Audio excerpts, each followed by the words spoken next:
Hello friends, আপনারা দেখছেন help for education channel. বন্ধুরা, মাদ্রাস সার্ভিস কমিশনের পরীক্ষা 1 সেপ্টেম্বর হতে চলেছে। তা মাদ্রাস সার্ভিস কমিশনের গ্রুপ ডি পরীক্ষার লিখিত পরীক্ষার যে সম্পূর্ণ সিলেবাস তা এখানে আলোচনা করা হয়েছে। খুঁটিনাটি আলোচনা করে দিয়েছি। এখানে অঙ্ক এবং ইংরেজিতে 8 নাম্বার এবং অঙ্কেতে থাকছে আপনাদের 7 নাম্বার। তো দেখুন কোন কোন বিষয়গুলো নিয়ে আপনাদের এই লিখিত পরীক্ষাটা হচ্ছে, আপনারা সম্পূর্ণ দেখুন ভিডিওটি। তার আগে চ্যানেলটিকে সাবস্ক্রাইব করুন, সমস্ত রকম আপডেট সবার আগে এই চ্যানেলে আপনারা পেয়ে যাবেন। তো বন্ধুরা, আমরা দেখিয়ে দেবো এখন পুরো সিলেবাসটি। দেখুন, এটা ইংরেজি ভার্সনে আছে আর বাংলা ভার্সনে আমি করে দেখেছি এখানে। তো আমরা প্রথমে আপনাকে বুঝাবার জন্য আমরা দেখিয়ে দিচ্ছি। তো দেখুন, প্রথমে নিচে দেখুন লেখা আছে রিটেন এক্সামিনেশন, লিখিত পরীক্ষা 15 নাম্বার, আর পার্সোনালিটি টেস্ট হচ্ছে 5 মার্কস। লিখিত পরীক্ষা যারা পাস করবেন তাদেরকে এই 5 নাম্বারের পার্সোনালিটি টেস্ট দিতে হবে, টোটাল 20 নাম্বার। তো তার আগে প্রিলিমিনারি পরীক্ষা 30 নাম্বার সবাই দিয়েছেন। তো এখানে এটি হচ্ছে পুরাতন সিলেবাস, কিন্তু নাম্বারটা 15 নাম্বারেরই, কিন্তু আগে ছিল ইংরেজিতে 10 নাম্বার এবং পাটিগণিতে ছিল 5 নাম্বার। এখন সেটা হয়েছে ইংরেজিতে 8 নাম্বার এবং পাটিগণিতে হয়েছে 7 নাম্বার। 8 7 15 নাম্বার। তো এখন আমরা ছোট্ট ভিডিও আমরা সম্পূর্ণ দেখার চেষ্টা করুন। আমি এখানে পুরোপুরি ডিটেলস দিয়ে দিয়েছি যে অঙ্কেতে কী থাকবে এবং ইংরেজিতে কী কী সিলেবাস থাকছে। দেখুন, পরীক্ষাটি হবে 1 ঘন্টার। প্রার্থীদের প্রতিটি পরীক্ষায় আলাদাভাবে যোগ্যতা অর্জন করতে হবে, মানে ইংরেজিতেও পাস করতে হবে, গণিতেও পাস করতে হবে। কমিশনের ন্যূনতম যোগ্যতার নম্বরগুলি ক্রমবর্ধমানভাবে ঠিক করার সম্পূর্ণ বিচক্ষণতা থাকবে। প্রশ্নগুলো বাংলা ও ইংরেজি সংস্করণে সেট করা হবে, মানে বাংলা ভার্সনও হবে, ইংরেজি ভার্সনে।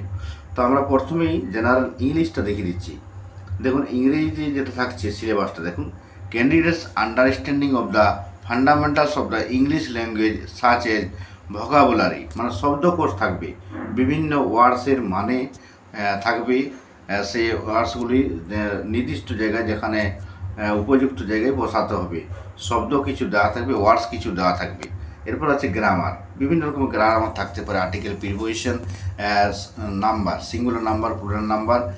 আর আপনার থাকতে পারে দেখুন ভার্বস, বিভিন্ন রকম ভার্ব ফর্ম থাকতে পারে, যেটা প্রেজেন্ট ফর্মে আছে, পাস্ট ফর্মে আছে, পাস্ট পার্টিসিপল ফর্মে বসাতে হবে, সেরকম থাকবে।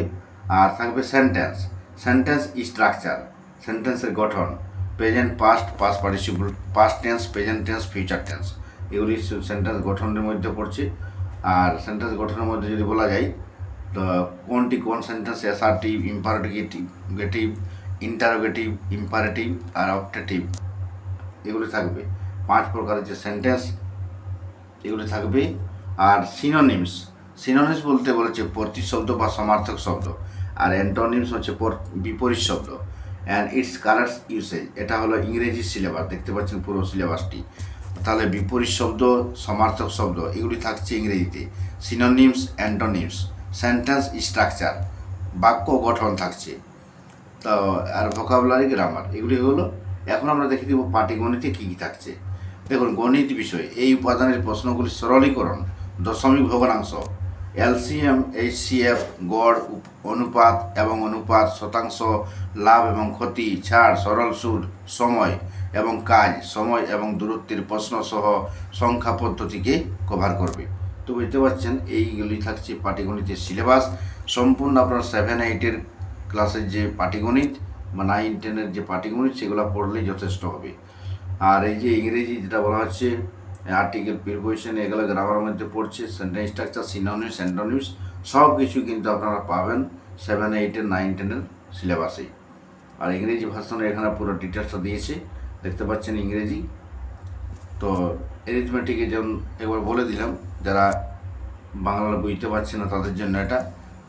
অঙ্কে থাকবে decimals, simplification, fraction, LCM, HCF, average, ratio and proportion, percentage, profit and loss, discount, simple interest, time and work, time and distance. এই নিয়ে প্রশ্ন থাকবে আপনাদের অঙ্কে এবং ইংরেজিতে, দেখিয়ে দিলাম। তো আমরা সম্পূর্ণ সিলেবাসটি, আমরা যে আগের পুরানো সিলেবাস সেটাই কিন্তু এবারে থাকছে, শুধুমাত্র মার্কস ডিভিশনটা এবার আলাদা হয়েছে। ইংরেজিতে আগে ছিল 10 নাম্বার, এখন হয়েছে 8 নাম্বার। আর পাটিগণিতে আগে ছিল 5 নাম্বার, সেটা এখন হলো 7 নাম্বার। তো ভিডিওটি লাইক শেয়ার করবেন। আমরা ছোট্ট ভিডিওটি নিয়ে এলাম। আমরা এই চ্যানেল থেকে ইংরেজির যাবতীয় যে কোয়েশ্চেন অ্যান্সার দিয়ে থাকবো, চ্যানেলটিকে সাবস্ক্রাইব করে রাখবেন। অঙ্ক কিন্তু আমরা গণিতের সিলেবাসে দিতে পারবো না, আমরা শুধুমাত্র ইংরেজির কোয়েশ্চেন অ্যান্সার দিতে পারবো মাদ্রাসা সার্ভিস কমিশনের গ্রুপ ডি পরীক্ষার। তাই আপনারা এর আগের ভিডিওটি অবশ্যই দেখবেন, ইংরেজির প্রচুর কোয়েশ্চেন দিয়েছি। এরপরের ভিডিওতে আমরা অবশ্যই ভোকাবুলারি এবং আর্টিকেল, প্রিপোজিশন, অ্যান্টোনিম, সিনোনিমস থেকে কোয়েশ্চেন নিয়ে আসছি খুব শীঘ্রই। তো আপনারা অবশ্যই লাইক ও শেয়ার করবেন, চ্যানেলটিকে সাবস্ক্রাইব করুন। বেশি সময় নাই, মাত্র আপনাদের 1 তারিখে পরীক্ষা। তো আপনারা সুস্থ মাইন্ডে পরীক্ষাটা দেবেন এবং সমস্ত পদ্ধতি কিন্তু আগের ভিডিওতে জানিয়ে দেওয়া আছে। আপনারা ভিডিওগুলি দেখতে থাকুন আর ক্লিয়ারভাবে আপনারা পরীক্ষা দেন নিজ নিজ সেন্টারে সঠিক সময়ে পৌঁছাবার চেষ্টা করবেন। মানে আগেই চেষ্টা করবেন, কারণ 1 ঘন্টা আগেই পৌঁছাতে চেষ্টা বলা হয়েছে। আধা ঘন্টা আগে পরীক্ষার হলে ঢুকতে হবে, আর 5 মিনিট আগে আপনারা খাতা পেয়ে যাবেন, কোয়েশ্চেনপত্র পেয়ে যাবেন। তো বন্ধুরা অবশ্যই আপনারা প্রস্তুতি নেন। মাদ্রাসা সার্ভিস কমিশনে যারা সুযোগ পেলেন 73,978 জন, তাদের খুবই সুখবর। অবশ্যই কম্পিটিশন হবে, কিন্তু কম্পিটিশন হলেও যথেষ্ট কম্পিটিশন যেমনভাবে হওয়ার কথা তার থেকে অনেক কম কম্পিটিশন হবে, কারণ আপনাদের পরীক্ষার্থী সংখ্যা কিন্তু অনেক কম। যাদের অনেকে দেখছি যারা চিঠি পেয়েছেন অথচ চাকরি করছেন, তারাও চিঠি পেয়েছেন, যেহেতু অনেক দিন আগে এরা 2010 সালের। তাই আপনারা নিজ নিজ প্রস্তুত নেন। এগুলা কিন্তু অনেকেই পরীক্ষা দিবেন না, আর যারা পরীক্ষা দিচ্ছেন বেশিরভাগ কিন্তু পুরাতন ক্যান্ডিডেট। আপনাদের মধ্যে যা কম্পিটিশন হবে, যারা একটু ভালো পড়াশোনা প্রস্তুতি নিতে পারবেন তারাই কিন্তু সাকসেস হতে পারবেন, এটা কিন্তু নিশ্চিত। কারণ যেহেতু যে অনেকেই ভুলে গেছেন যে অঙ্কগুলি করার মতন সেরকম আপনাদের সেই খেয়ালটা নাই। যারা কিন্তু রেগুলার যারা পড়াশোনা করছেন, এখনও চাকরির আশায় আছেন বা চাকরি করার জন্য চেষ্টা করছেন, তারাই কিন্তু ভালো প্রস্তুতি পারবেন। বাকিরা কিন্তু অবশ্যই আপনাকে এই কটা দিন আপনাকে পরিশ্রম করতে হবে। আজকে হয়ে গেল 20 তারিখ, আর কয়েকটা দিন পরই মানে 10টা দিন আপনারা সময় পাচ্ছেন।